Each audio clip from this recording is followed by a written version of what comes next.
তাহলে আমরা যদি লাভজনক কৃষি এনশিওর করতে চাই তাহলে আমাকে বাণিজ্যিক কৃষিতে যেতে হবে। এবং সেই বাণিজ্যিক কৃষি কি, যেমন আমি টাকা আসবে, 5 টাকা আমার লাভ থাকবে, তার মানে আমিও এখানে কৃষিতে বিনিয়োগ করব, 10 টাকা বিনিয়োগ করব, আমার যাতে 5 টাকা লাভ থাকে, আমি যাতে 15 টাকা রিটার্ন পাই। এই নিশ্চয়তাটুকুটাই আসলে বাণিজ্যিক কৃষির মূল বিষয়। তা আমরা এখানে আমাদের অনেক কিছু চলে আসছে যে কৃষি ভিত্তিক বাংলাদেশ। আমরা বলে থাকি বাংলাদেশ তো প্রাকৃতিক সম্পদে খুব একটা সমৃদ্ধ একটি দেশ নয়। আমরা যদি বলি আমাদের কি আছে, আমাদের এই 17 কোটি মানুষ আছে, আর আমাদের এই সোনা ফলা মাটি আছে। আমাদের মাটিতে আমরা যা ফলাই তাই ফলে। তাহলে এটা তো একটা সম্ভাবনার একটা বড় জায়গা যে আমরা আমাদের মাটি, আমাদের চাষাবাদ যোগ্য কিছু করতে পারি। আমরা যদি এই বিষয়গুলো যদি ফোকাস করি, অনেক কথাই বলা যায় যে আমরা স্বাধীনতা উত্তর এখন সুবর্ণ জয়ন্তীর দ্বার প্রান্তে কিন্তু দাঁড়িয়ে আছি। আমরা 50 বছর পূর্তি পালন করব। এই যে স্বাধীনতা উত্তর বাংলাদেশের অর্জনের কথা যদি বলা হয়, সবচেয়ে বড় অর্জন কিন্তু আমাদের কৃষিতে। এটা কিন্তু আমরা শুধু যে আমরা বলি বিষয়টা কিন্তু এমন না। বাংলাদেশের নীতি নির্ধারক, মন্ত্রী মহোদয় থেকে শুরু করে সবাই কিন্তু আজকে কৃষির এই সফলতার গল্পগুলো বলে। আমরা এখন বলি কৃষি কৃষ্টি, কৃষি সমৃদ্ধি। আমরা যদি হিসাবগুলো দেখি যে পাট উৎপাদনে কিন্তু আমরা পৃথিবীতে দ্বিতীয়, এবং পাট রপ্তানিতে কিন্তু আমরা প্রথম স্থান অধিকার করে আছি। আমরা কাঁঠাল উৎপাদনে আমরা পৃথিবীতে দ্বিতীয়, আমরা শাকসবজি উৎপাদনে পৃথিবীতে আমাদের অবস্থান থার্ড, আমরা ধান উৎপাদনে পৃথিবীতে আমাদের অবস্থান থার্ড, আমরা স্বাদু পানির মাছ উৎপাদনে আমাদের অবস্থান পৃথিবীতে থার্ড। তার মানে হলো শুধু যে এগুলো তা না, অন্যান্য ক্ষেত্র আমরা দেখি যে আমাদের ব্ল্যাক বেঙ্গল গোট একটা ভালো ছাগলের জাত রয়েছে, আম উৎপাদনে সপ্তম, পেয়ারা উৎপাদনে অষ্টম, আলু উৎপাদনে অষ্টম, আমরা চা উৎপাদনে আমাদের অবস্থান নবম। আমরা বিভিন্ন ধরনের ফলমূলের যে চাষাবাদ যে বাড়ছে পৃথিবীতে, সেই র্যাঙ্কিংও কিন্তু আমরা পৃথিবীতে প্রথম। এবং আমাদের যে পৃথিবীতে ইলিশ মাছ ধরা হয় তার 80 ভাগই কিন্তু আমাদের 86 ভাগ আমাদের ভূখণ্ড থেকে ধরা হয়। তার মানে কৃষির অনেকগুলো প্যারামিটারে কিন্তু আমরা শীর্ষস্থানে অবস্থান করছি। সুতরাং সেখানে বাণিজ্যিক কৃষির একটি চমৎকার সম্ভাবনা রয়েছে। আমরা মনে করি যে বাংলাদেশের আগামী দিনের বাংলাদেশের সমৃদ্ধি, বাংলাদেশ যদি আমরা মধ্যম আয়ের দেশ থেকে উন্নত দেশে পরিণত হতে চাই তাহলে আমাদেরকে কৃষিকে কেন্দ্র করেই সামনে এগিয়ে যেতে হবে। এটাই আমাদের সম্ভাবনা। ধন্যবাদ স্যারকে। তো স্যার এতক্ষণ বললেন যে কৃষি বাণিজ্যিকীকরণের অনেক সম্ভাবনা আমাদের দেশে রয়েছে।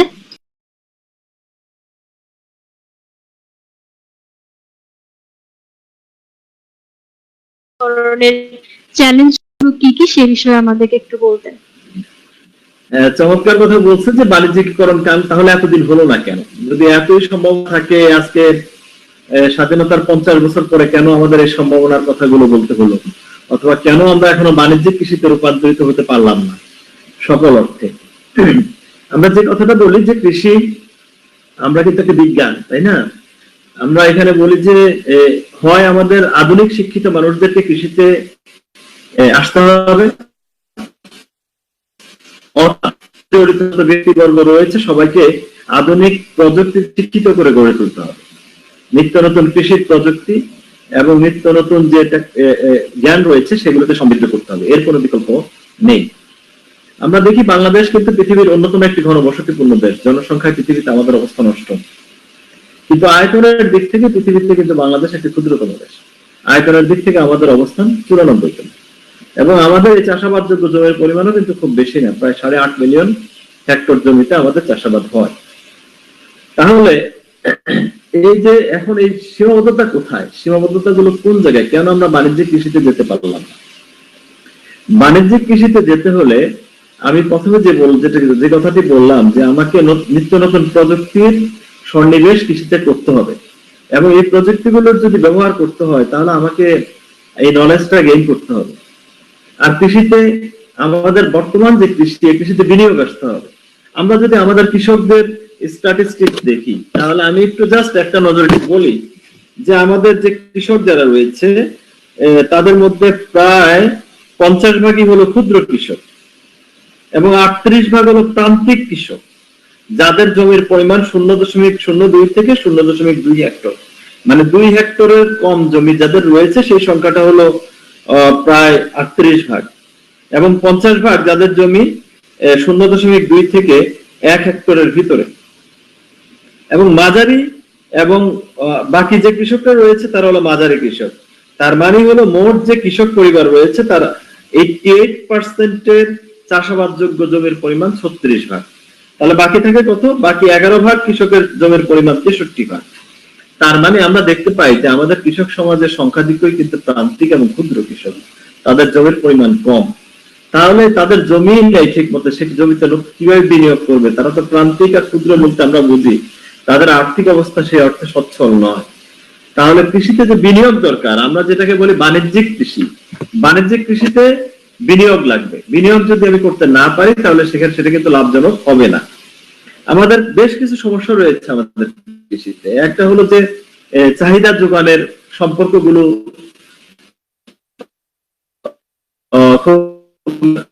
থাকে না। যখন কোনো একটা ফসল লাভজনক, সকল ফসল চাষাবাদ করে, পরের ফসলটির দাম কমে যায়।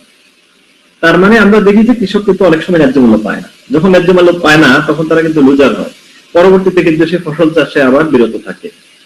আমাদের কিন্তু খুব ভালো একটি বাজার ব্যবস্থা কিন্তু গড়ে ওঠে নাই।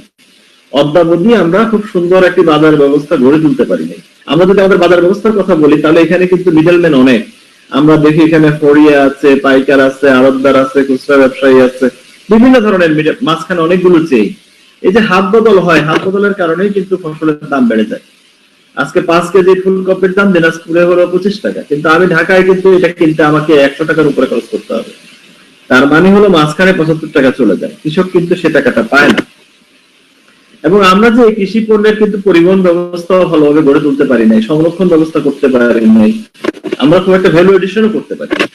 শুধুমাত্র চাল থেকে সারা পৃথিবীতে 20-এর অধিক প্রোডাক্ট তৈরি করা হয়, 20-এর অধিক খাদ্যপণ্য, কিন্তু আমরা ধান থেকে চাল এতটুকুই সীমাবদ্ধ, অথবা মুড়ি, বজন, মুড়ি, খই, এগুলো, এর বাইরে কিন্তু আমরা প্রোডাক্ট করিনি। তার মানে আমাকে বাণিজ্যিক কৃষিতে যেতে হলে ভ্যালু এডিশন করতে হবে, আমাকে বাই প্রোডাক্ট তৈরি করতে হবে, খাদ্য সংরক্ষণ ব্যবস্থা গড়ে তুলতে হবে, আমাকে রপ্তানিমুখী কৃষিতে যেতে হবে, সারা পৃথিবীর কোন দেশে কোন ফসলের চাহিদা আছে সেগুলো আমাকে নির্ণয় করতে হবে, এবং সে অনুযায়ী আমাকে চাষাবাদ করতে হবে। তার মানে আমরা যেটা উত্তম কৃষি পদ্ধতি সেটা আমাকে ইন্ট্রোডিউস করতে হবে বাংলাদেশে। যদি আমি উত্তম কৃষি পদ্ধতি প্রবর্তন না করতে পারি, এটা যদি প্র্যাকটিস করতে না পারি, তাহলে ইউরোপের দেশগুলোতে আমি উচ্চ মূল্যে ফসল রপ্তানি করতে পারবো না। তার মানে নেদারল্যান্ডে 1 কেজি টমেটোর দাম 350 টাকা, আমার দেশে 1 কেজি টমেটোর দাম 20 থেকে 30 টাকা মৌসুমে। তাহলে আমি এটাকে যদি উচ্চ মূল্যে বিক্রি করতে হয় তাহলে আমাকে গুড এগ্রিকালচারাল প্র্যাকটিস অনুসরণ করতে হবে। সারা পৃথিবীতে কিন্তু শাকসবজির একটি বড় বাজার রয়েছে,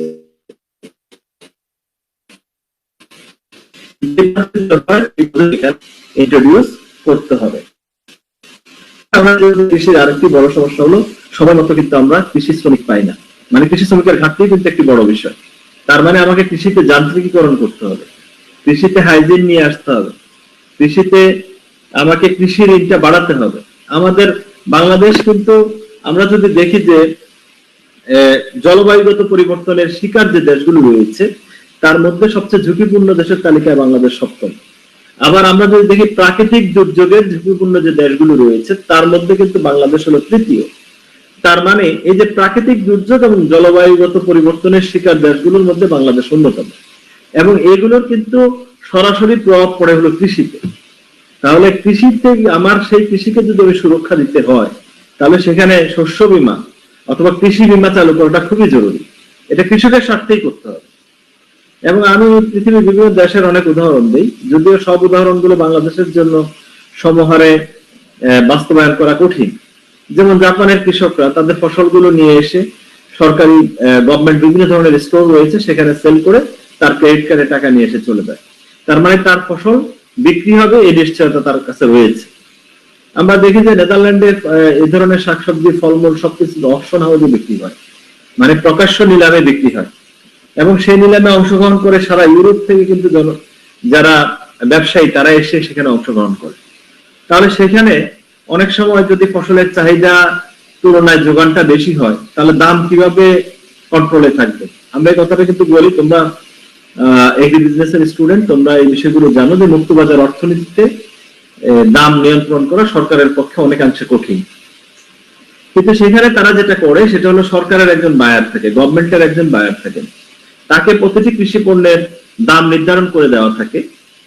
উদাহরণস্বরূপ বলা যায়, ধরো টমেটোর হয়তো আজকের রেট 3 ইউরো, তাহলে 3-এর নিচে যদি দামটা পড়ে যায় তখন 3 ইউরোতে কিন্তু সরকার কিনে নেয়, কিনে সে পরবর্তীতে সেখান থেকে অন্যান্য প্রোডাক্ট করতে পারে অথবা অন্য কিছু করে। কিন্তু সে কৃষককে সুরক্ষা দেয়। কেন কৃষককে সুরক্ষা দেয়? কারণ হলো তারা গ্রিন হাউস প্রোডাকশন করে, গ্রিন হাউসের প্রোডাকশন কস্ট অনেক বেশি, এবং এই গ্রিন হাউস গুলো কিন্তু ব্যাংক থেকে লোন নিয়ে কিন্তু চাষবাস করে। তাহলে আজকে যদি কৃষক লুজার হয় তাহলে কিন্তু সে ব্যাংক আপডেট হবে, সে ব্যাংকের ঋণ পরিশোধ করতে পারবে না। তখন কি হবে? তখন কিন্তু সরকারেরই লস হবে। সরকার কিন্তু সেখানে পরোক্ষভাবে সুরক্ষাটা দেয়।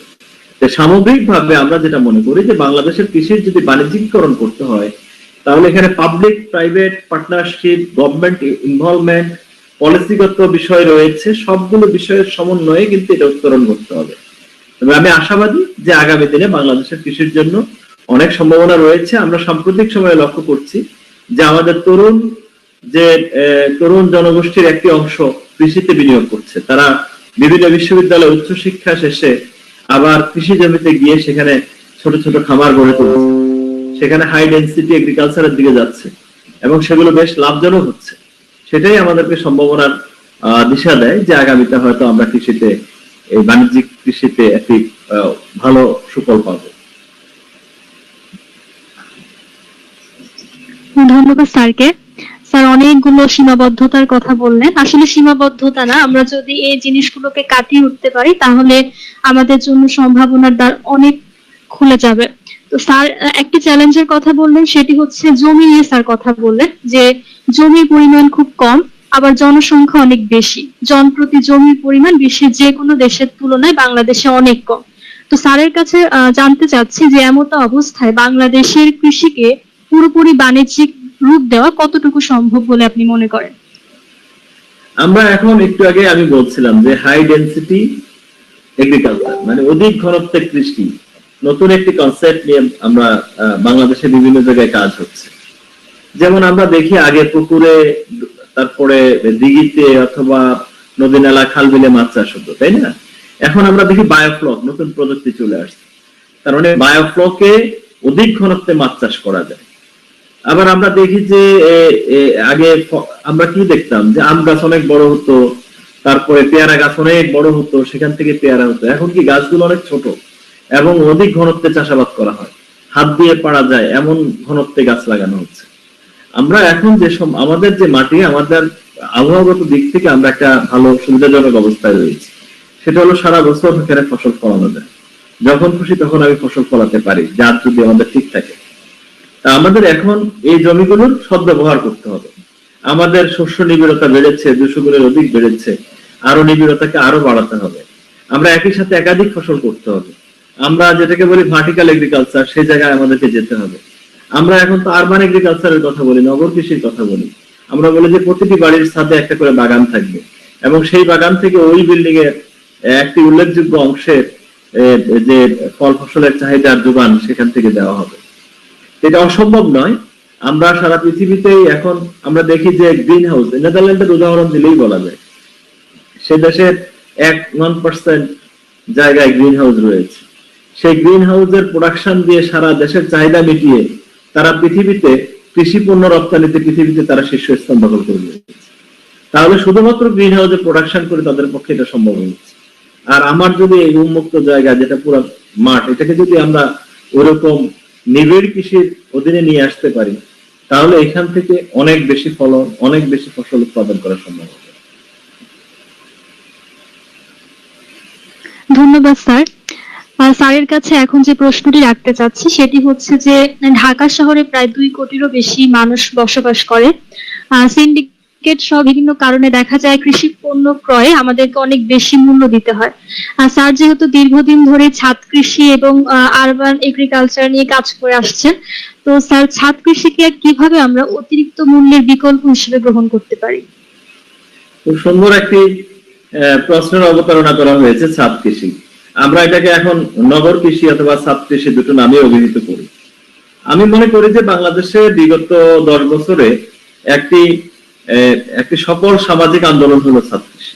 এই ছাদ কৃষির সূচনা যারা করেছেন, এটা কিন্তু আমরা কৃষিবিদরা সূচনা করেছি বিষয়টা এমন না, কৃষির শিক্ষার্থীরা সূচনা করেছে এমন না। একসময় এই নগরের মানুষরাই কিন্তু ছাদ বাগান করতেন। ধীরে ধীরে তারা একজনের দেখা দেখি আরেকজন, আরেকজনের দেখা দেখি আরেকজন ছাদ কৃষি সম্প্রসারিত হয়েছে। বর্তমান সময়ে সরকার বিভিন্ন প্রকল্প হাতে নিয়েছে এবং ছাদ কৃষিটাকে টেকসই এবং লাভজনক করার জন্য সহযোগিতা দিচ্ছে, প্রশিক্ষণ দিয়েছে, ইনপুট দিয়েছে, বিভিন্ন প্রযুক্তি সরবরাহ করছে। তা আমরা যেটা বলতে চাই সেটা হলো যে হ্যাঁ, এটা ঠিক যে বাংলাদেশে 2 কোটির অধিক মানুষ ঢাকা শহরে বসবাস করে, কিন্তু ঢাকা শহরের আয়তন কিন্তু খুব বড় না, প্রায় 30,000 হেক্টর জমি এখানে রয়েছে এবং আয়তনে পৃথিবীতে 9ম এবং জনসংখ্যার 6ষ্ঠ মেগাসিটি হলো ঢাকা। পৃথিবীতে 135টি দেশ রয়েছে যাদের কোনোটিরই জনসংখ্যা 2 কোটির অধিক নয়, 2 কোটিরও কম। হয়তো এমন কিছু দেশও খুঁজে পাওয়া যাবে যার জনসংখ্যা আমার মিরপুরের এলাকার থেকে কম হতে পারে। তাহলে আমার এই 2 কোটি মানুষের যে খাবারের যোগান দেওয়াটার জন্য আমাদের কি হয়, বাইরে থেকে ফল ফসল সব নিয়ে আসতে হবে। আমরা যদি এখন যে বিষয়টা সামনে এসে দাঁড়িয়েছে সেটা হলো, আমরা যদি পুষ্টিকর খাবার খেতে চাই এবং নিরাপদ খাবার খেতে চাই, তাহলে কিন্তু সেখানে ছাদ কৃষি একটি উল্লেখযোগ্য ভূমিকা রাখতে পারে। আমরা কি করি, আমরা বাজার থেকে বাজার করে নিয়ে আসি, বাসায় রেখে দেই। এটা কয়েকদিনের, বাজারও কয়েকদিন বাসি হয়, এরপরে বাসায় এসে আবার কয়েকদিনের বাসি হয়, এরপরে সবগুলোকে একসাথে রান্না করে আবার ফ্রিজে ঢুকাই, অথবা তরকারিটা ফ্রিজে থাকে, তার পুষ্টিগুণ কিন্তু যথাযথ থাকে না। অথবা আবার দেখি যে আমরা এটা নিরাপদ কিনা সেটার গ্যারান্টিও কিন্তু আমরা দিতে পারি না। তাহলে আমরা যদি প্রতিটি বিল্ডিং এর ছাদকে এই কৃষির আওতায় নিয়ে আসতে পারি, যেটাকে আমরা বলতেছি হাই ডেনসিটি এগ্রিকালচার, অবশ্যই হাইটেক এগ্রিকালচার, আমরা এখানে আমরা বলি যে এই ছাদগুলোতে যে কৃষিগুলো হবে সেখানে আধুনিক প্রযুক্তি ব্যবহার করা হবে, যাতে উৎপাদনশীলতা অথবা উৎপাদন ক্ষমতা অনেক বেশি বাড়ানো যায়। আমরা যদি সেখানে নিয়ে আসতে পারি, তাহলে নগরের হয়তো 20 থেকে 30 ভাগ খাদ্যের যোগান, ফল ফসল অথবা শাকসবজির যোগান এখান থেকেই দেওয়া সম্ভব। এটি একটি চমৎকার সম্ভাবনা আমাদের জন্য। এবং এই ছাদ কৃষি শুধু যে আমাকে পুষ্টিকর এবং নিরাপদ খাবার দিবে তা না, আমরা এই নগরের মানুষরা কিন্তু অনেক বেশি স্ট্রেসফুল লাইফ লিড করি, আমরা সেডেন্টারি লাইফ লিড করি, আমাদের যে মানসিক স্বাস্থ্যের যত্ন সেটাও কিন্তু খুব একটা হয় না। কিন্তু ছাদ কৃষিতে আমাদের বয়স্ক মানুষরা সময় এক্সপেন্ড করতে পারে, আমরা একটু সময় ব্যয় করতে পারি, কৃষিরও কাজ হবে, পাশাপাশি কিন্তু আমাদের মানসিক স্বাস্থ্যেরও বিকাশ ঘটবে। সর্বোপরি যে বিষয়টাই গুরুত্বপূর্ণ সেটা হলো যে আধুনিক শহর যদি আমরা গড়ে তুলতে চাই, তাহলে কিন্তু সেখানে সবুজায়ন অপরিহার্য, সেখানে ছাদ কৃষি অপরিহার্য এবং নগরায়ন কিন্তু ঘটবেই। আমরা দেখি ল্যাটিন আমেরিকার দেশগুলোতে 60% মানুষ নগরে বসবাস করে, আমাদের এশিয়াতে প্রায় 40% মানুষ নগরে বসবাস করে এবং আমরা অন্যান্য দেশে 50% অধিক মানুষ নগরে বসবাস করে। 2050 সাল নাগাদ 60% অধিক মানুষ বাংলাদেশও নগরে বসবাস করবে বিভিন্ন কারণে। তাহলে এই নগরে যারা গ্রাম থেকে আসলো তাদের মানুষপটে কিন্তু সেই গ্রামের ইয়েটা রয়ে যায়। গ্রামের যে সে কৃষক পরিবারের সন্তান ছিল, তার বাড়ির সামনে একটা উঠোন ছিল, সেখানে পুঁই শাকের একটা মাথা ছিল, লাউয়ের একটা জানলা ছিল, সে একটু কবুতর পালতো অথবা 2টা মুরগি ছিল। এই যে মানুষপটটা নিয়েই কিন্তু সে নগরে আসে। তখন দেখা যায় কি ওরাই কিন্তু সূচনা করেছে এই ছাদ বাগানের। তখন সে ছাদে একটু মাটি নিয়ে সেখানে একটা গাছ লাগায়, সেখানে একটা লাউয়ের জানলা দেয়, সেখান থেকে সেটা কিন্তু শখের বসে শুরু হলো। আমরা এখন চাচ্ছি যে সেটাকে যাতে লাভজনক হয়, কারণ লাভজনক না হলে কোনো জিনিস কিন্তু টেকসই হয় না।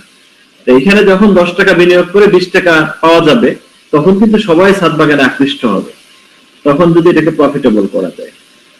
তাহলে এখানে একটা বড় সম্ভাবনা রয়েছে। আমাদের প্রায় 5 লক্ষের উপরে দালান কোঠা রয়েছে ঢাকা শহরে। এই 5 লক্ষ দালান কোঠা, অফিস আদালত অথবা কলকারখানা, এগুলোর ছাদকে যদি আমরা বাগান করে ফেলতে পারি, তাহলে সেখান থেকে একটি বড় আমরা যোগান আমাদের কৃষিতে আসবে এবং সেখান থেকে রপ্তানিমুখী কৃষিরও যোগান সেখান থেকে নিশ্চিত হতে পারে।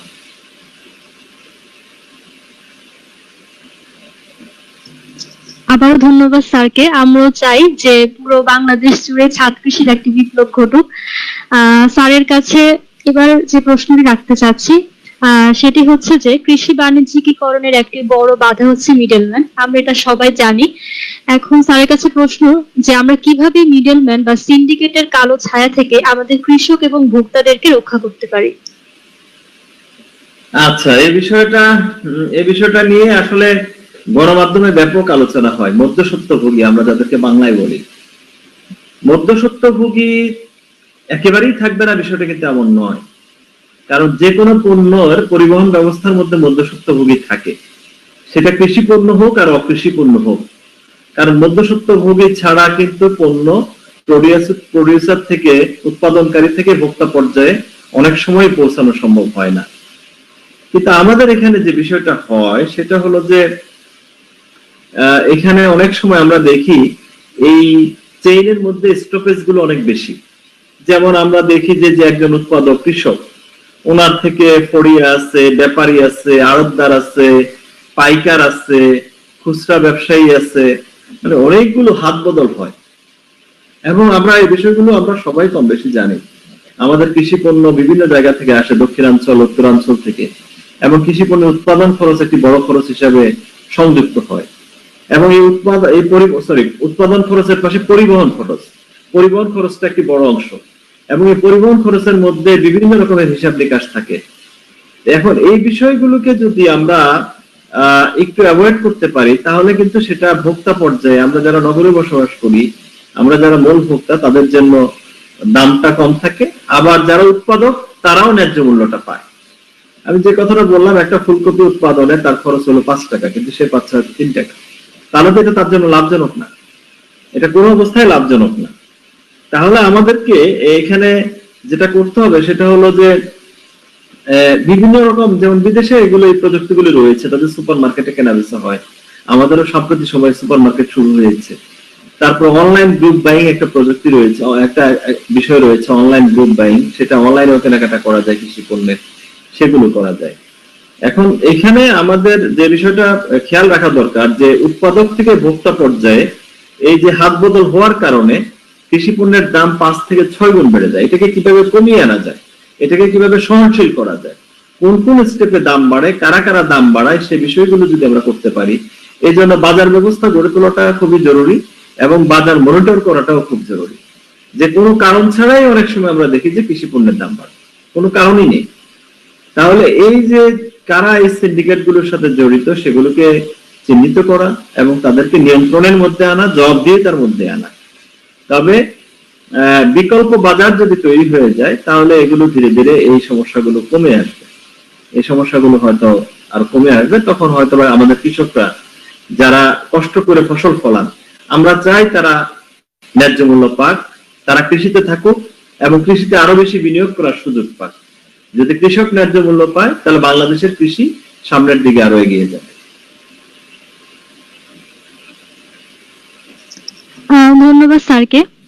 স্যারের কাছে আরো একটি সমস্যা নিয়ে জানতে চাচ্ছি, সেটি হচ্ছে আমরা দেখি যে সিজনাল প্রাইস ভেরিয়েশন নিয়ে একটি কথা, যে যখন একটা সিজনের শুরুতে দেখা যায় যে ওই ফসলটার দাম খুব বেশি থাকছে, আবার যখন দেখা যাচ্ছে যে আবার একটা সময় এমন হয় যে কৃষকরা কোনো দামই পাচ্ছেন না।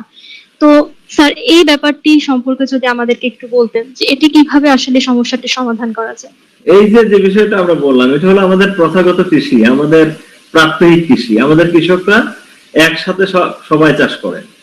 এখন যিনি বাণিজ্যিক কৃষি করবেন, তার মাথায় কিন্তু এই কনসেপ্টটা থাকবে না। তার মাথায় থাকবে যে আমি অফ সিজন, যখন বাজারে ফসল থাকে না, তখন আমি ওই ফসলটা করব।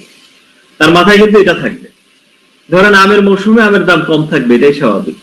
কিন্তু সে যদি ওই আমটা অফ সিজনে করতে পারে, তখন সেটা 400 টাকা 500 টাকা কেজি। তাহলে বাণিজ্যিক কৃষিতে এই বোঝাপড়াগুলো খুব গুরুত্বপূর্ণ। যে একজন নতুন উদ্যোক্তা যখন কৃষিতে আসবেন, তখন তাকে এই বিষয়টা খেয়াল রাখতে হবে যে বাজারের গ্যাপটা খুঁজে বের করতে হবে, যে কোন সময়ে কোন জিনিসটা থাকছে না, কোন সময়ে কোন জিনিসটার অভাব দেখা যায়। তাহলে আমাকে ওই ফসলটা ওই সময়ে আনতে হবে। ওই সময় যদি আনতে পারি, তাহলে আমি এটাকে লাভজনক করতে পারবো। এখন বাংলাদেশে এই যে আমরা যেটা বলি যে চাহিদা এবং যোগানের বিষয়, আমাদের এখন একটা সময় হয় কি, মূলা কেউই খায় না, মূলা জমি থেকেও তোলে না। আবার এক সময় কিন্তু দাম অনেক বেশি, একটা সময় এখন ফুলকপির দাম অনেক কম, আবার শুরুর দিকে কিন্তু ফুলকপির অনেক দাম ছিল। আমরা আলুতে দেখি শুরুর দিকে অনেক দাম থাকে, শেষের দিকে দামটা পড়ে যায়, কারণ কি অনেক বেশি পরিমাণ আলু তখন উৎপাদিত হয়। এখানে আমাদের আরেকটা বিষয় হলো যে সংরক্ষণ ব্যবস্থা। আমরা কিন্তু এই আমাদের এই ফসলগুলোকে যে 1 মাস 2 মাস সংরক্ষণ করে রাখবো সেই ফ্যাসিলিটিস কিন্তু আমরা ডেভেলপ করতে পারি না। অথবা কোনো কারণে যদি কোনো ফসলের দামটা পড়ে যায়, কমে যায়, তখন সেটা থেকে আমি বিকল্প কি কি পণ্য করতে পারি, বিকল্প কি কি করা যায়, সেখানে কিন্তু আমাদের সক্ষমতাটা ওভাবে গড়ে ওঠে নাই। তাহলে এই যে কি পরিমাণ আমার চাহিদা আর কি পরিমাণ আমি উৎপাদন করব, সেটা কিন্তু ধরে বেঁধে দেওয়া যায় না। কৃষক তার মন মতো কিন্তু ফসল চাষাবাদ করে। আমি কিন্তু কৃষককে বাধ্য করতে পারি না যে না এখন তুমি এই ফসল চাষ করো না ওই ফসল চাষ করো। কৃষক তার জন্য যেটা সুবিধা, সে যেটা ভালো বুঝে সেটাই চাষবাস করে। যার ফলে এই সমস্যাগুলো হয় যে মৌসুমে আমরা দেখি অধিকাংশ সময় ফসলের দামটা অনেক কমে যায়, আবার যখন কখনো কখনো দেখা যায় দামটা অনেক বেড়ে যায়।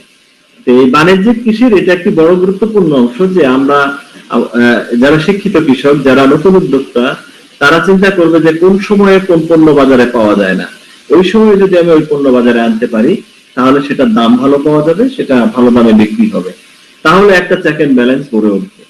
ধীরে ধীরে এই ব্যবস্থাটা চেঞ্জ হবে। মানুষ এখন বুঝতে শিখেছে, সবাই কিন্তু এখন আগাম লাগায়। কেন আগাম লাগায়? তারা জানে যে আগাম যদি ফসল উৎপাদিত হয় তাহলে দামটা বেশি পাওয়া যায়। এরকম অনেকেই কিন্তু এই বুদ্ধিগুলো করে। যেমন যারা পেয়ারা চাষ করে, তারা অনেক সময় কিন্তু সিজনের সময় পেয়ারার ফুলগুলো ছিঁড়ে ফেলে দেয়। কেন? তাহলে দেখা যায় যে 2-3 মাস পরে কিন্তু সেখানে আবার ফুল আসে, আবার ফল আসে, তখন কিন্তু পেয়ারার দামটা ভালো পায় সে। তাহলে এই ধরনের যে প্রযুক্তিগুলো আছে, বিষয়গুলো আছে, সেগুলো মাথায় রেখে যদি চাষবাস করা যায় তাহলে লাভজনক হবে এবং এই সমস্যাগুলো ধীরে ধীরে কমে আসবে। এটাই আমি মনে করি আর কি। ধন্যবাদ স্যারকে। স্যার, আন্তর্জাতিক পরিসরে অর্থাৎ রপ্তানির ক্ষেত্রে বাংলাদেশের কৃষির বাণিজ্যিকীকরণের সম্ভাবনা কতটুকু? আমি তো বলবো বিপুল সম্ভাবনা রয়েছে। বাংলাদেশ যে জায়গায় রয়েছে, যে অংশে আমরা রয়েছি, সেখান থেকে সারা পৃথিবীতে শাকসবজি এবং ফলমূল রপ্তানিতে একটি বড় সম্ভাবনাময় দেশ বাংলাদেশ। আমরা দেখি যে আমাদের আমও কিন্তু বিদেশে রপ্তানি হয়েছে এবং আমাদের আম কিন্তু পৃথিবীর অন্যতম সুস্বাদু একটি আম। এবং আমাদের আম যখন বাজারে আসে তখন কিন্তু অনেক দেশেই আম থাকে না। তাহলে এখানে কতগুলো নীতিমালা রয়েছে যেটাকে আমরা বলি কমপ্লায়েন্স। আমরা যদি বলি কমপ্লায়েন্স, যেমন আমাদের এখানে আমাদের গার্মেন্টস ইন্ডাস্ট্রি রয়েছে, সারা পৃথিবীতে কিন্তু আমরা গার্মেন্টস প্রোডাক্ট বিদেশে রপ্তানি করি। কিন্তু এই গার্মেন্টস প্রোডাক্ট গুলো এক্সপোর্ট করার ক্ষেত্রে অনেকগুলো কমপ্লায়েন্স কিন্তু মানতে হয়। আমরা জানি যে রাফা প্লাজা এবং তাজরিনের দুর্ঘটনার পরে কমপ্লায়েন্স গুলো কিন্তু অনেক বেড়েছে। অ্যাকর্ড এসেছে, অ্যালায়েন্স এসেছে, তারা কিন্তু এগুলো মনিটর করে এবং সেই মনিটরিং এর মধ্যে কিন্তু অনেক বিষয় রয়েছে। প্রতিটি গার্মেন্টসে কর্মীর স্বাস্থ্য খুবই ইম্পর্টেন্ট। সেখানে ডক্টর থাকতে হবে, তার ভিতরের টেম্পারেচার, কারখানার ভিতরের টেম্পারেচার কত সেটা মেপে রেকর্ড রাখতে হবে, তারপরে সেখানে কত টাকা বেতন দেওয়া হয়, অনেক বিষয় কিন্তু সেখানে দেখা হয়। ঠিক তেমনি কৃষিতেও কিন্তু এই ধরনের কিছু কমপ্লায়েন্স রয়েছে। সেই কমপ্লায়েন্স আমি যে পানি কৃষি জমিতে ব্যবহার করছি সে পানি নিরাপদ কিনা, আমি যে মাটিতে ফসল ফলিয়েছি সে মাটি নিরাপদ কিনা, আমি যে ফসল ফলাচ্ছি সেটা নিরাপদ কিনা, সেখানে যে কৃষি শ্রমিকরা কাজ করে তারা হাইজিন মেনটেন করে কিনা, তারা মাস্ক পরে কিনা, তারা হাতে গ্লাভস পরে কিনা, থুতু ফেলে কিনা, তাদের হাইজিন মেনটেন হয় কিনা, অথবা আমার সেই কৃষি পণ্যের মধ্যে কোনো প্রকার মাইক্রোবিয়াল কন্টামিনেশন হওয়ার সম্ভাবনা আছে কিনা, সেখানে ইকোলাই, সালমোনেলা, শিগালা এই ধরনের ব্যাকটেরিয়া যেগুলো আমার পেটের পীড়ার জন্য দায়ী, বিভিন্ন ধরনের রোগ বালাইয়ের জন্য দায়ী, সেগুলো ফসলের সাথে আসতে পারে কিনা, সেই ঝুঁকি রয়েছে কিনা, এগুলো বিবেচনা করেই কিন্তু গুড এগ্রিকালচারাল প্র্যাকটিস গুলো অনুসরণ করা হয়। আমরা যেটাকে বলি উত্তম কৃষি পদ্ধতি অথবা গুড এগ্রিকালচারাল প্র্যাকটিস, সেটার ক্ষেত্রে কিন্তু এই বিষয়গুলো অবশ্যই অনুসরণ করতে হবে, এই নীতিমালাগুলো অনুসরণ করতে হবে। সেখানে কিছু বিষয় রয়েছে সেগুলো অবলিগেটরি, অবশ্যই পালন করতে হবে। কিছু আছে সেগুলো 80% পালন করতে হবে, কিছু আছে সেগুলো 50% পালন করতে হবে এবং এটার এগেইনস্টে সার্টিফিকেশনের ব্যবস্থা করতে হবে। এই সার্টিফিকেশন আন্তর্জাতিক পরিমণ্ডলে গ্রহণযোগ্য হতে হবে। এখন আমরা কিন্তু এই যে সারা পৃথিবীতেই কিন্তু এই গ্যাপ গুলো রয়েছে, ইউরো গ্যাপ, আমি দেখছি কেনিয়া গ্যাপ রয়েছে আফ্রিকাতে, Japan gap, China gap, India gap, Nepal gap, কিন্তু আমরা এখনো বাংলাদেশ গ্যাপ অথরিটি কাজ শুরু করেছে, এখনো পুরো দমে কিন্তু এটা চালু হয়নি। তাহলে বাংলাদেশ গ্যাপকে এস্টাবলিশ করতে হবে, কৃষকদেরকে সার্টিফিকেশনের আন্ডারে আনতে হবে। তার মানে একটি কৃষকের খামার, এটা একটা ফার্ম হিসেবে এনলিস্টেড করতে হবে। এখন একজন কৃষকের জমি যদি কম হয় তাহলে এখানে সমন্বিত অ্যাপ্রোচে যেতে হবে।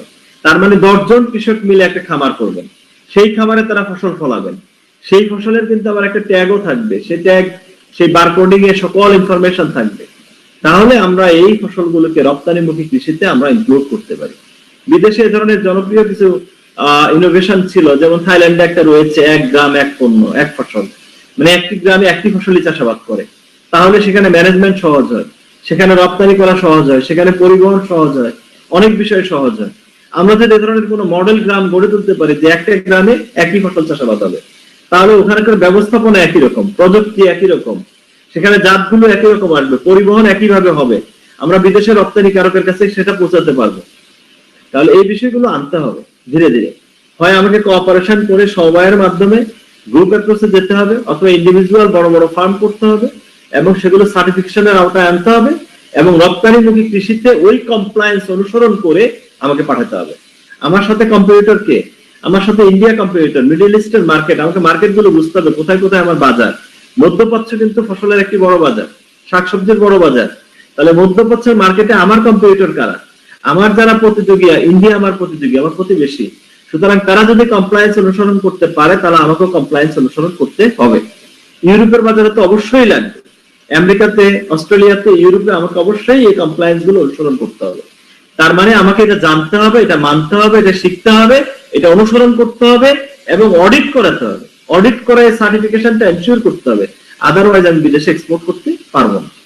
এরপরে বায়ার ঠিক করা, বিদেশে পাঠানো। আমাদের এখানে মাননীয় প্রধানমন্ত্রী কিন্তু ঘোষণা দিয়েছিলেন কোভিডের আগে, একটি ডেডিকেটেড কার্গো দিয়ে দিবেন শুধুমাত্র শাকসবজি রপ্তানির জন্য। অনেক সময় দেখা গেছে অনেক রপ্তানিকারক ফসল শাকসবজি রপ্তানি করতে পারেন না, কারণ কার্গো ফ্যাসিলিটিস অ্যাভেলেবেল থাকে না। আমরা যেটা পরিবহন বিমান, সেটার ঘাটতি রয়েছে। অনেক সময় যাত্রীবাহী বিমানে করে কিন্তু শাকসবজি বিদেশে পাঠানো হয়। তাহলে সেটাও কিন্তু সরকারকে এনশিওর করতে হবে যে পরিবহন,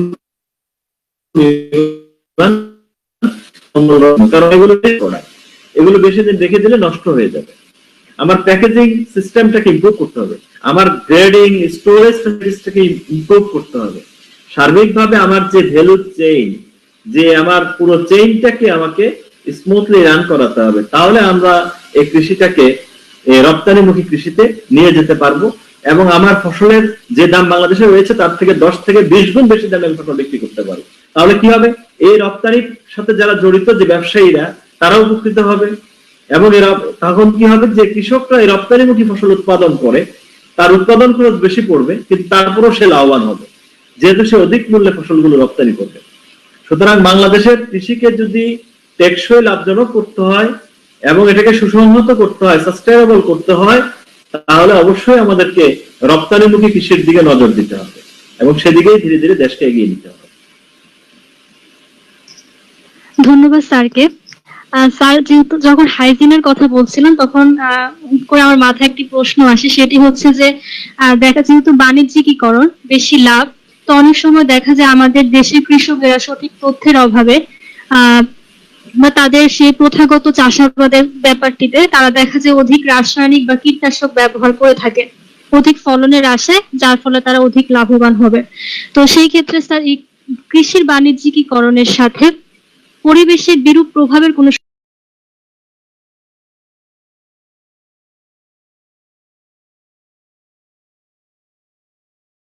আরেকটি মানে যেটা সাম্প্রতিক সময়ে খুব আলোচনা হচ্ছে, সে ধরনের একটি বিষয়ের অবতারণা হলো, আমরা বাণিজ্যিক কৃষিতে রাসায়নিক থাকবেই। কারণ আমার কৃষি উপকরণ যদি আমি বলি, সেখানে সার রয়েছে, সেখানে বালাইনাশক রয়েছে, কীটনাশক, ছত্রাকনাশক রয়েছে, বিভিন্ন ধরনের হরমোন রয়েছে, রাসায়নিক সার রয়েছে, এগুলো লাগবেই। বাণিজ্যিক কৃষি যখন আমি বলবো, সেখানে অনেক বেশি উৎপাদন করতে হলে আমাকে এটা, কিন্তু যে বিষয়টা সেটা হলো, আমাদের যে সমস্যাটা সেটা হলো যে আমরা রিকমেন্ডেড ডোজ গুলো অনুসরণ করি না। তার মানে আমাকে সুপারিশকৃত মাত্রায় সবকিছু প্রয়োগ করতে হবে, সেটা সার হোক আর বালাইনাশক হোক। আর বালাইনাশক প্রয়োগের ক্ষেত্রে আরেকটি বিষয় খুব গুরুত্বপূর্ণ, এটা হলো উইথড্রল পিরিয়ড, যে ঠিক কতদিন আগে কোন ফসলের ক্ষেত্রে আর কোন বালাইনাশক স্প্রে করা যাবে না, সেটা আমাকে মানতে হবে। যেমন আমের ক্ষেত্রে আম সংগ্রহ করার 40 দিন আগে আর কোনো বালাইনাশক দেওয়া যাবে না। সেজন্য আমরা কি করি, 40 দিন আগে ফ্রুট ব্যাগিং করে ফেলি, আর কোনো বালাইনাশক দেই না। এরকম বিভিন্ন ফসলের ক্ষেত্রে বিভিন্ন ধরনের বালাইনাশকের একটা নির্দিষ্ট টাইম রয়েছে। যে এই বালানাশকের ক্ষেত্রে 10 দিন, ওই বালানাশকের ক্ষেত্রে 5 দিন, এটার ক্ষেত্রে 7 দিন, এই 7 দিন আমাকে ইন্টারভ্যাল ফলো করতে হবে হারভেস্টিং এর আগে। যদি আমি এটা অনুসরণ করি তাহলে অনেক ক্ষেত্রে এটা নিরাপদ হয়ে যায়। তবে আমাকে মাথায় রাখতে হবে যে আমি যদি রপ্তানিমুখী কৃষিতে যাই সেখানে কিন্তু আমাকে এগুলো মানতেই হবে। তখন কিন্তু আমি যথেচ্ছভাবে রাসায়নিক প্রয়োগ করতে পারবো না। সেখানে যে বিষয়গুলো বলা আছে, যেমন ইউরোগ্যাপের ক্ষেত্রে যে ম্যান্ডেট গুলো রয়েছে সেগুলো আমাকে অনুসরণ করতে হবে। WHO একটা ক্লাসিফিকেশন রয়েছে পেস্টিসাইডের, সেখানে red category, yellow category, green category, বিভিন্ন ক্যাটাগরি ভাগ করা আছে। তাহলে সেখানে কোনগুলো ইউজ করা যাবে, কোনগুলো ইউজ করা যাবে না, তার একটা গাইডলাইন দেওয়া আছে। তো সুতরাং আমরা যদি সেই গাইডলাইন ফলো করে আমরা অনুসরণ করি, সেজন্যই বলা হয় যে বাণিজ্যিক কৃষি এবং রপ্তানিমুখী কৃষিতে উৎপাদন খরচ একটু বাড়ে, কিন্তু সেটা তারপরও তুলনামূলকভাবে সেটা নিরাপদ। কারণ আমি সেখানে ইচ্ছা মতো কীটনাশক ব্যবহার করতে পারবো না, আমাকে যেটা রিকমেন্ডেড করা হয়েছে সেটাই আমি ব্যবহার করব, এবং সেগুলো তুলনামূলকভাবে নিরাপদ, পরিবেশের জন্য অনেক বেশি ভালো, এবং সেটা মানব স্বাস্থ্যের জন্য অনেক বেশি ভালো। এই জন্যই আমরা বারবার করে বলি যে গুড এগ্রিকালচারাল প্র্যাকটিস, যদি আমরা উত্তম কৃষি পদ্ধতি অনুসরণ করি তাহলে স্বাভাবিকভাবেই কিন্তু ক্ষতিকর বালাইনাশকের ব্যবহার কমে আসবে এবং অধিক হারে রাসায়নিকের ব্যবহার কমে আসবে, যেটা আমার কৃষি পরিবেশ এবং পারিপার্শ্বিক বাস্তু সংস্থান থেকে শুরু করে সবকিছুর জন্য এক নিরাপদ আবহাওয়া তৈরি করে। ধন্যবাদ স্যারকে। আমরা প্রায় শেষের দিকে চলে এসেছি। তো স্যারের কাছে শেষ যে প্রশ্নটি সেটি হচ্ছে যে আমরা যেহেতু এগ্রি বিজনেস নিয়ে পড়ছি, তো এগ্রি বিজনেস গ্রাজুয়েট হিসেবে কৃষি বাণিজ্যিকীকরণে আমাদের করণীয় কি বা আমাদের সম্ভাবনার জায়গাগুলো কোথায় সে সম্পর্কে স্যার যদি আমাদেরকে পরামর্শ দিতেন। আচ্ছা, আমরা অনেক আলোচনা করলাম, আসলে আমি এক কথা বললাম সবচেয়ে বেশি। আমাদের শিক্ষার্থী যারা রয়েছে এগ্রি বিজনেসের, আমি মনে করি যে তাদের অনেক প্রসপেক্ট রয়েছে। সেই প্রসপেক্টের সাথে দুটো বিষয় খুবই গুরুত্বপূর্ণ, একটা হলো নলেজ আর একটা হলো স্কিল। এবং এই নলেজ আর স্কিল এটাই কিন্তু পাওয়ার, এটাই আমার শক্তি। তোমার যদি স্কিল থাকে তাহলে কিন্তু তোমার মূল্য অনেক বেশি। এবং সেটা কি, এই নতুন যে প্রযুক্তিগুলো আমরা বলছি যে কৃষি কিন্তু হাইটেক এগ্রিকালচার আমরা যেটাকে বলি, সেটা কিন্তু সম্পূর্ণভাবেই প্রযুক্তি নির্ভর। তাহলে এই প্রযুক্তিগুলো যদি সম্পর্কে তোমার ধারণা থাকে তাহলে অনেক বড় সম্ভাবনা রয়েছে। তোমাকে এই বিষয়গুলো জানাটা খুব জরুরি, যে আমি যদি ছাদ কৃষি করি তাহলে ছাদ কৃষিতে নতুন নতুন প্রযুক্তি কি আছে। তাহলে সেখানে আমরা ড্রিপ ইরিগেশন একটা ভালো প্রযুক্তি, সেখানে আমরা যদি মাটির পরিবর্তে সেখানে কোকোপিট, কোকোডাস্ট, সেটার কম্বিনেশনে আমি সয়েলটাকে তৈরি করতে পারি, সেটি একটি ভালো প্রযুক্তি। সেখানে যদি আমি সিডলিং ট্রেতে চারা উৎপাদন করতে পারি, সেগুলো ভালো প্রযুক্তি। তাহলে নতুন নতুন প্রযুক্তিগুলো কি কি আছে সেগুলো আমাকে জানতে হবে। আমি যদি ল্যান্ডস্কেপিং এর কথা বলি, সেখানেও তো বাংলাদেশে একটি বড় সম্ভাবনা রয়েছে। আমি যদি লনের কথা বলি, সেখানেও সম্ভাবনা রয়েছে। বাংলাদেশে কৃষিতে কিন্তু অনেক সম্ভাবনা রয়েছে। এবং এখন যারা এই যে কৃষি পণ্য বিদেশে রপ্তানি করে থাকে তারা কিন্তু কেউই কৃষির লোক না। তারা কি মনে করেন, তারা কারোর বাজার থেকে কিনে আনেন, বেছে বেছে ভালো ভালো গুলো, এরপর এগুলোকে গ্রেডিং, সর্টিং করে, প্যাকেজিং করে বিদেশে রপ্তানি করে। এই জন্য কিন্তু সমস্যাগুলো হচ্ছে, কারণ তার ওই নলেজ গুলো, ওই ধারণাগুলো নাই। কিন্তু একজন কৃষি শিক্ষার্থী সে কিন্তু বুঝবে যে রপ্তানিমুখী যে পণ্য, কৃষি পণ্য, সেটা কিন্তু চাষাবাদের আগ থেকে শুরু করে একবারে রপ্তানি করা পর্যন্ত সব পর্যায়ে কিন্তু অনেকগুলো নীতিমালা আমাকে মানতে হবে, অনেকগুলো কমপ্লায়েন্স আমাকে অনুসরণ করতে হবে। তাহলে সে তো তখন সেভাবে কাজগুলো করতে পারবে। শুধু এটা না, আমরা মনে করি যে এই যে মিডল ইস্টের দেশগুলোতে অডিটর, যারা গ্লোবাল গ্যাপ অডিটর, মানে গুড এগ্রিকালচারাল প্র্যাকটিস অডিটর, এটা একটা বড় চাহিদা রয়েছে মধ্যপ্রাচ্যের দেশগুলোতে, যারা ফার্মে এই বিষয়গুলো যারা জানে। সুতরাং তোমাদেরকে শুধুমাত্র একাডেমিক পড়াশোনার পাশাপাশি তোমাদের ওই বিষয়গুলো সম্পর্কে ধারণা রাখতে হবে, যে কৃষি পণ্যের আন্তর্জাতিক বাজারে কারা ডমিনেট করতেছে, তারা কিভাবে এই বাজারটা নিয়ন্ত্রণ করে, অথবা তারা কিভাবে এই ভ্যালু চেইন গুলো নিয়ন্ত্রণ করে। তাহলে সেগুলোর প্রশিক্ষণ নিতে হবে। অথবা গুড এগ্রিকালচারাল প্র্যাকটিসটা কি সেই বিষয়ে প্রশিক্ষণ নিতে হবে। সেটার একজন অডিটর সেখানে যখন অডিট করেন তখন কোন কোন বিষয়গুলো উনি চেক করেন, ক্রিটিক্যাল কন্ট্রোল পয়েন্ট গুলো কি, সেগুলো তোমাকে জানতে হবে। তার মানে তোমাকে এই যে বাণিজ্যিক কৃষি অথবা কৃষি ব্যবসার অনেকগুলো জায়গা রয়েছে, যে কোনো একটি জায়গায় তোমাকে এক্সপার্ট হতে হবে।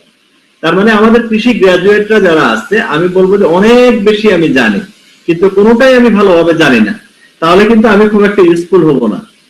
আমি সবকিছুই জানি কিন্তু একটি বিষয় খুব ভালোভাবে জানি, তাহলে কিন্তু তুমি খুব ইফেক্টিভলি রান করতে পারবা। হ্যাঁ, একজন শিক্ষার্থী সে ল্যান্ডস্কেপিং খুব ভালো জানে, আমরা দেখি কি যারা ডিজাইন করে তারা আর্কিটেক্ট সে ডিজাইনের বিষয়গুলো ভালো বোঝে, কিন্তু সে ল্যান্ডস্কেপিং, কৃষি, কোন গাছটা ছায়ায় হবে, কোন গাছটা রোদে হবে, কোনটা কোথায় দিতে হবে, এই বিষয়গুলো কিন্তু বুঝে না। কিন্তু তুমি যদি সেই বিষয়গুলো সম্পর্কে এক্সপার্টাইজ তোমার ডেভেলপ হয়, তাহলে কিন্তু তুমি সেখানে ভালো করবে। ধরো বায়ো ওয়াল, মানে ওয়ালে গাছ লাগানো যায়, বায়ো ওয়াল বলে, সেখানে আর্টিফিশিয়াল ইরিগেশনও করা যায়। তুমি যদি এটাতে এক্সপার্ট হও, তাহলে এটা কিন্তু তোমার এক্সপার্টাইজের একটা জায়গা। তুমি যদি গ্লোবাল গুড এগ্রিকালচারাল প্র্যাকটিসে এক্সপার্ট হও, সেটা একটা তোমার এক্সপার্টাইজের জায়গা। তুমি যদি মনে করো যে না, সবজি পণ্য রপ্তানিতে কি কি বিষয় আছে সবকিছু আমি জানি, তুমি হয়তো বা গ্লোবাল গ্যাপ থেকে, জার্মানি থেকে সেই বিষয়ে ট্রেনিং নিয়ে আসছো, তাহলে কিন্তু যে কোনো এক্সপোর্টার যে বড় বেশি পণ্য রপ্তানি করে, সে কিন্তু তোমাকে কনসালটেন্ট হিসেবে সেখানে অ্যাপয়েন্ট করবে এই বিষয়গুলো। তার মানে তোমাকে মাথায় রাখতে হবে যে যে কোনো একটা সেক্টরে তোমাকে এক্সপার্টাইজ ডেভেলপ করতে হবে, এবং সেটার জন্য তোমাকে দেশে অথবা বিদেশে, অথবা তুমি যদি বলি পার্শ্ববর্তী দেশে, সেখানে গিয়ে হলেও শিখতে হবে, হাতে কলমে শিখতে হবে। এবং শিখার নিয়মটা কি? শিখার নিয়মটা হলো তুমি সেখানে কাজ করে শিখতে হবে। তুমি যে বিষয়টা সম্পর্কে জানতে চাও, সেরকম একটা কোম্পানিতে হাতে কলমে কাজ করে তোমাকে শিখতে হবে। তুমি যদি পুরো কাজটা সম্পর্কে তোমার দখল থাকে, তাহলে কিন্তু তুমি সেই ব্যবসাটা ভালোভাবে রান করতে পারবা, সেই বিষয়টা কিন্তু বুঝবা। আর আদারওয়াইজ কিন্তু সেটা তোমার পক্ষে বোঝা সম্ভব হবে না। তার মানে এই প্রযুক্তিগুলো, একজন যদি মনে করে যে আমি এই ড্রিপ ইরিগেশন সম্পর্কে আমার এক্সপার্টাইজ ডেভেলপ করব, তাহলে এটা দিয়েই কিন্তু সে অনেক কিছু করতে পারে, যদি সে এটা বুঝে। এখন সেখানে ইঞ্জিনিয়ারিং এর কিছু বিষয় রয়েছে, টেকনিক্যাল কিছু বিষয় রয়েছে, অথবা কৃষিরও কিছু বিষয় রয়েছে। সব গাছে তো একরকম পানি লাগে না, কোন গাছে কি পরিমাণ পানি লাগবে সেই বিষয়গুলো যদি তুমি ক্যালকুলেশন করতে পারো, সেভাবে যদি তুমি সফটওয়্যার ডেভেলপ করতে পারো। আমি যদি একটা মোবাইল ফোন দিয়ে আমার ইরিগেশন দিতে পারি, তাহলে সেটা খুব একটা ভালো ইনোভেশন হবে না, ভালো প্রযুক্তি হবে। তার মানে তোমাকে এই ধরনের কৃষির সাথে সংশ্লিষ্ট যে কোনো একটা সেক্টরকে বেছে নিতে হবে। সেটা ফিশারিজ হতে পারে, সেটা ডেইরি হতে পারে, সেটা পোল্ট্রি হতে পারে, লাইভ স্টক হতে পারে, অথবা ট্রু ক্রপ সায়েন্স হতে পারে। আমি যে কোনো একটা দিকে, একটা বিষয়ে আমি এক্সপার্ট হব, এবং সেটা অবশ্যই বাজারের সাথে সংশ্লিষ্ট, সেটা অবশ্যই আমার এই ব্যবসার সাথে সংশ্লিষ্ট হতে হবে। এবং সেটার এ টু জেড যদি তুমি জানো, সব বিষয়ে যদি তোমার নলেজ থাকে, স্কিল থাকে, তাহলে অবশ্যই তোমার একটি বড় চাহিদা রয়েছে, এবং সেখানে একটি বড় ডিমান্ড তোমার রয়েছে, এবং সেখানে তুমি ভালো করবে। তোমাদের সবার জন্য অনেক অনেক শুভকামনা। আশা করি তোমরা যারা পড়াশোনা করছো, তোমরা যদি ডেডিকেশন নিয়ে তোমার এটাকে আমরা বলি এনথুসিয়াজম, মানে ধ্যানে, জ্ঞানে, স্বপ্নে, চিন্তায়, চেতনায় সর্বদা যদি তুমি কোনো একটা বিষয় নিয়ে লেগে থাকো, তাহলে অবশ্যই সে বিষয়ে সফল হওয়া সম্ভব। এবং বাণিজ্যিক কৃষির যে নতুন উইন্ডোটা ওপেন হলো, সেখানে কিন্তু অনেক বিষয়ে অনেক কিছু করার সুযোগ রয়েছে। আমরা প্রতিদিন গণমাধ্যমে, রেডিও, টিভি, সোশ্যাল মিডিয়াতে যে সফলতার গল্পগুলো দেখি, সেই গল্পগুলোর কিন্তু যারা করছেন তারা কেউই কিন্তু কৃষির সাথে, মানে কৃষিবিদ না, অথবা কৃষির গ্রাজুয়েট না, অথবা কৃষি নিয়ে পড়াশোনা করেননি। আমি আমার ফেসবুকে এমন অনেকেই সংশ্লিষ্ট রয়েছেন, যারা আমি নাম বলতে পারি যে যারা নার্সারি করে কোটিপতি হয়ে গেছে, শুধু নার্সারি করে। তারা কিন্তু কৃষির স্টুডেন্ট না। একজন সাংবাদিক, ওনার এই কোভিড চলাকালীন সময়ে উনি বসেছিলেন, উনি চাঁদপুরে গিয়ে নিজে একটা খামার দিলেন নিজের এলাকায়। এখন তিনি সেখান থেকে লাভজনক একটা খামার গড়ে তুলছেন। তার মানে তারা যদি এটা করতে পারে, তাহলে আমরা যারা কৃষিতে পড়াশোনা করেছি, তারা যদি এর সাথে সম্পৃক্ত হই, তাহলে এর চেয়ে ভালো কিছু করা সম্ভব। আপনাকে অনেক অনেক ধন্যবাদ। এই পর্যায়ে আমাদের সাথে লাইভে যারা সংযুক্ত আছেন, তাদের মধ্যে কারোর যদি কোনো জিজ্ঞাসা থেকে থাকে স্যারের কাছে, আপনারা করতে পারেন। ধন্যবাদ রিজওয়ানা জাহান আপু। আমার একটা স্যারের কাছে একটু বড় প্রশ্ন ছিল, স্যার আমি কি করতে পারি? হ্যাঁ, অবশ্যই। স্যার আমার বাড়ি হচ্ছে স্যার যশোরে স্যার। এখন যশোরে স্যার ওল, কচু, গুড় এগুলো স্যার ভালো হয় স্যার। তো আমি কিভাবে স্যার ঢাকা সহ বাংলাদেশের বিভিন্ন সিটিতে স্যার আমি এগুলো আর কি সাপ্লাই দিয়ে স্যার বিজনেস শুরু করতে পারি? এবং স্যার দেখা গেছে স্যার আমি যদি ঢাকায় যেতে যাই স্যার, তাহলে ফেরিঘাট বা সেতুতে জ্যামে পড়ে অনেক সময় স্যার গুণগত মান রক্ষা হয় না স্যার। তো এই ক্ষেত্রে স্যার আমি আমার প্রোডাক্টের গুণগত মানটা কিভাবে রক্ষা করতে পারি? আর স্যার প্রশ্নের শেষ অংশে স্যার এটাই বলতে চাবো স্যার, যে যদি স্যার খুলনায় একটা দাম হয় যে আজকে গুড়ের কেজি 100 টাকা স্যার, সেটা ঢাকায় বা গুলশানের মার্কেটে আমি দেখি স্যার, তখন আমাকে 250 বা 300 টাকা দিয়ে কিনতে হচ্ছে স্যার। তাহলে আমি সারা দেশে একটা দাম কি করে নিয়ন্ত্রণ করতে পারি স্যার? ধন্যবাদ স্যার। আচ্ছা, সারা দেশে আসলে একই দাম নিয়ন্ত্রণ করা বেশ কঠিন। আমি শেষ অংশ দিয়ে শুরু করলাম। যশোরে কিন্তু শুধু যে তুমি যেগুলো বলেছো সেগুলোর বাইরেও কিন্তু ফুলের একটি বড় মার্কেট, সারা বাংলাদেশের ফুলের একটি বড় অংশের যোগানদাতা কিন্তু যশোরের চিকরগাছা।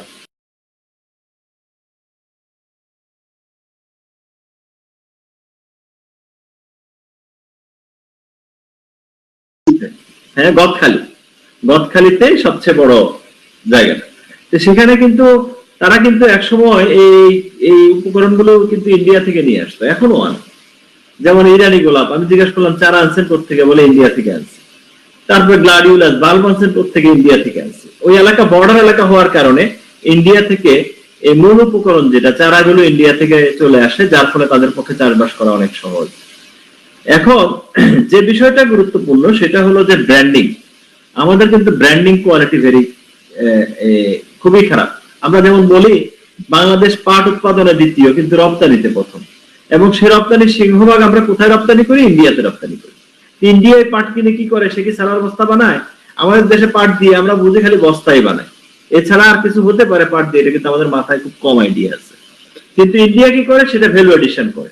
আমাকে একজন বললেন যে তারা টার্কির একজন বায়ার ইন্ডিয়া থেকে কার্পেট কিনে, পাটের কার্পেট কিনে, পাট দিয়ে কার্পেট বানায়, এবং সেই পাট বাংলাদেশের পাট। মানে সে বাংলাদেশ থেকে রজুট কিনে ইন্ডিয়াতে কার্পেট বানায়, সে কার্পেট সে টার্কি সহ ইউরোপের মার্কেটে বিক্রি করে।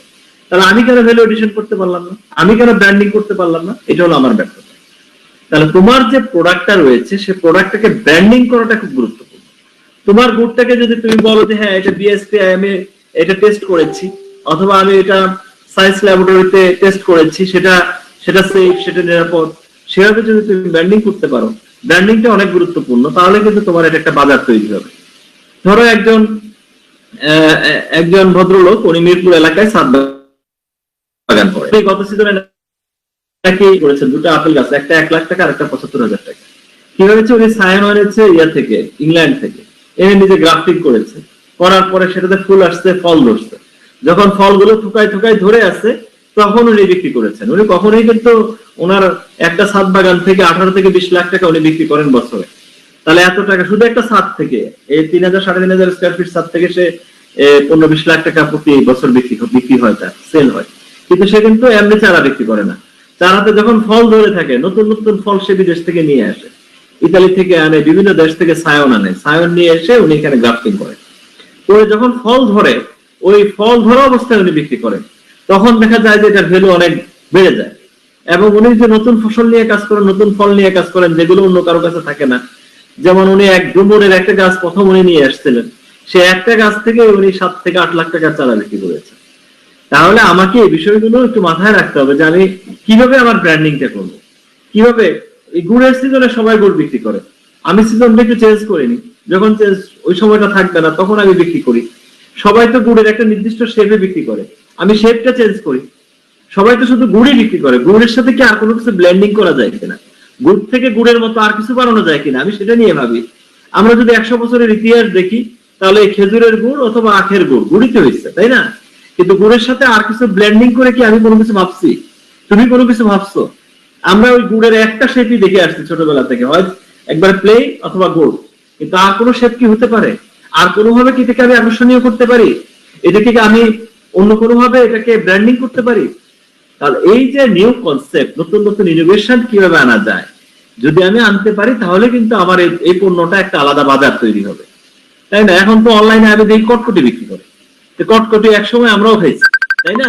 কিভাবে খাইছি, এটা সেটা দিয়ে আমরা কটকটি কিনতাম। এখন দেখি কটকটিকে কত রকম ডিজাইন করে, বক্স করে, কটকটির সাথে কফি মিশিয়ে, কটকটির সাথে বাদাম মিশিয়ে বিভিন্ন রকম ব্লেন্ডিং করে। যারা শুরু করেছে, যে 2-4 জন, সে তো নতুন কনসেপ্ট নিয়ে অল্প পুঁজি নিয়ে শুরু করেছে, কিন্তু সে ভালো মার্কেট পেয়েছে। সবাই এখন মানুষের নস্টালজিক, এক সময় ছোটবেলায় কটকটি খাইছে, এখন কত বছর খাই না শহরে। সবাই 100 গ্রাম হলো কিনে, 200 গ্রাম হলো কিনে, এবং দাম দিয়ে কিনে। 100 গ্রামের দাম 150 টাকা, তার মানে কেজি 1000 টাকার উপরে কটকটি। কল্পনা করা যায়? এক সময় এমনি দিত। তাহলে আমাকে এই জিনিসগুলো বুঝতে হবে, যে মানসপটটা বুঝতে হবে। ভোক্তার মনস্তত্ত্বটা বুঝতে হবে। ভোক্তার মনস্তত্ত্ব কি, তোমার মনস্তত্ত্ব কি, তোমার চাহিদা কি। যেমন এই শহরের মানুষ ব্রয়লার মুরগিতে খেতে খেতে খেতে খেতে বিরক্ত হয়ে গেছে, তার কাছে ওই দেশি মুরগিটা এখন খুব আকর্ষণীয়। তাহলে কেউ যদি এই চিন্তাটা করে 5 বছর আগে দেশি মুরগির ফার্ম দেয়, তাহলে সে কি লাভবান হবে না? একটা ব্রয়লার মুরগিতে 120 টাকা কেজি, 130 টাকা কেজি, এটার কস্টিংই পড়ে 110 টাকা। এটাকে খাওয়াইতে হয় 110 টাকার খাবারই খাওয়াইতে হয়। কয় টাকা লাভ থাকে? 10 টাকা লাভ করা যায় না একটা মুরগিতে। আর যদি একটা দেশি মুরগি হয়, সেটার দাম পড়ে 300 টাকা, 400 টাকা। ওটা কয় টাকার খাবার খাইছে? সেমই তো খাইছে। তাহলে সেখানে দেখা গেছে প্রফিট রেঞ্জটা বেড়ে যায়। তাহলে আমাকে যে কোনো পণ্য নিয়ে কাজ করতে হলে আমাকে সময় জ্ঞান থাকতে হবে, আমাকে ব্র্যান্ডিং ভ্যালুটা বুঝতে হবে, আমাকে ভোক্তার মনস্তত্ত্ব বুঝতে হবে, আমাকে নতুন কিছু দিতে হবে। সবাই একইভাবে নিয়ে আসে, আমিও একইভাবে নিয়ে আসলাম। তাহলে আমি কেন বেশি টাকা আশা করি? আমি কেন বেশি প্রফিট আশা করি? বেশি প্রফিট যদি আমাকে এক্সপেক্ট করতে হয়, তাহলে আমাকে বেশি মেধা মনন খাটাতে হবে, তাহলে এটা সম্ভব। তুমি যে কৃষি পণ্যগুলোর কথা বললা, তুমি এখন চিন্তা করো যে এটাকে সবাই তো একভাবে বিক্রি করে, আমি ভিন্নভাবে কিছু করতে পারি কিনা। তোমাকে ভিন্নতর কিছু চিন্তা ভাবনা করতে হবে। তাহলে তোমাকে এই জিনিসগুলো যদি বোঝা যায়, তাহলে হয়তো বা সেখানে লাভজনক করা যাবে। আর এই যে এক জায়গা থেকে আরেক জায়গায় পরিবহনের সময় পণ্য নষ্ট হয়, সেটাকে তোমাকে বের করতে হবে। তুমি কিভাবে পাঠাবে? তুমি যদি এখন ট্রাকে পাঠাও, ফেরি টেরি, কিন্তু তুমি যদি বলো যে আমি বাসের উপর বাসে দিয়ে দিব, বাস তো খুব দ্রুত যায়, অথবা কিভাবে আমি দ্রুত পাঠাতে পারি, সেই জিনিসটা তোমাকে বের করে নিতে হবে। এই বিদ্যমান ব্যবস্থায় আমরা তো বিভিন্ন সময় বলি যে এক্সপ্রেস, কৃষি পণ্যের জন্য এক্সপ্রেস ওয়ে থাকতে হবে। মানে কৃষি পণ্য আনইন্টারেক্টেড, ইন্টারসিটি গাড়ি যেভাবে চলে এইভাবে কৃষি পণ্য পরিবহন করতে হবে, যাতে অল্প সময়ের ভিতরে এটা ভোক্তার কাছে চলে আসে। তাহলে কি হবে? এটা ফ্রেশ থাকবে, এটার পুষ্টিগুণ সমুন্নত থাকবে। কিন্তু সেটা তো সবসময় সমভাবে বাস্তবায়ন করা সম্ভব হয় না। যেমন গত বছর আমরা দেখছি আমের মৌসুমে রাজশাহী থেকে ট্রেন চালু করা হয়েছে, সেটা কিছুটা সফল হয়েছে, পুরোপুরি সফল হয়নি। তাহলে এই ধরনের বিষয়গুলো হয়তো ধীরে ধীরে আসবে, বাট নিজের রাস্তাটা নিজেকে করে নিতে হবে। পৃথিবীতে যারা সফল হয়েছে তাদেরকে কেউ রাস্তাটা করে দেয় নাই, তার রাস্তা সে নিজে করে নিয়েছে, তার নিজের মেধা মনন খাটিয়ে। তোমাকেও তোমার পথগুলো বের করে নিতে হবে, তাহলে তুমি তোমার জায়গায় সফল হবে। ধন্যবাদ স্যার আপনাকে। আর কারোর কি কোনো জিজ্ঞাসা আছে স্যারের কাছে?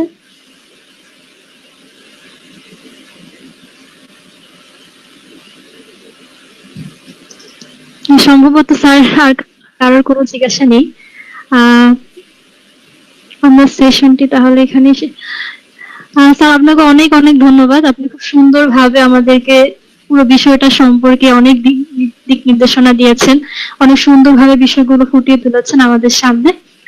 আশা করি আমরা একটা সুন্দর আগামী দিন দেখতে পাবো। বাংলাদেশি কৃষি আরো অনেক দূর এগিয়ে যাবে, গুড এগ্রিকালচারাল প্র্যাকটিস এনশিওর হবে, আমরা এই আশাবাদ করছি। স্যার আপনাকে অনেক ধন্যবাদ, আপনি আমাদেরকে অনেক অনেক ধন্যবাদ। আমরা মনে করি যে তোমরা যে আয়োজনটি করেছো খুব চমৎকার আয়োজন। এই আয়োজনগুলোর মাধ্যমে কিন্তু আমরা ধীরে ধীরে সচেতন হব। সর্বশেষে আমি যে কথাটি বলতে চাই সেটা হলো যে খাদ্য হলো মানুষের মৌলিক চাহিদার সর্বপ্রথম উপাদান, এবং আমরা বিভিন্ন সময় দেখেছি যখন খাদ্য সংকট শুরু হয় সেটা বৈশ্বিকভাবে শুরু হয়।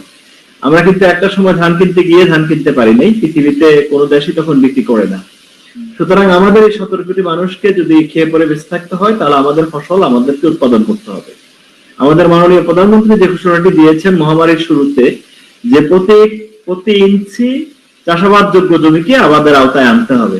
আমরা চাই মাননীয় প্রধানমন্ত্রীর এই আহ্বানটিকে আমাদের শেরেবাংলা কৃষি বিশ্ববিদ্যালয়ের সকল শিক্ষার্থী সর্বস্তরে পৌঁছে দিবে, এর গুরুত্বকে সর্বস্তরে পৌঁছে দিবে, এবং তোমাদের মাধ্যমে বাংলাদেশের কৃষি আগামী দিনে একটি সফল বাণিজ্যিক কৃষিতে রূপান্তরিত হবে, এই আশাবাদ রইল।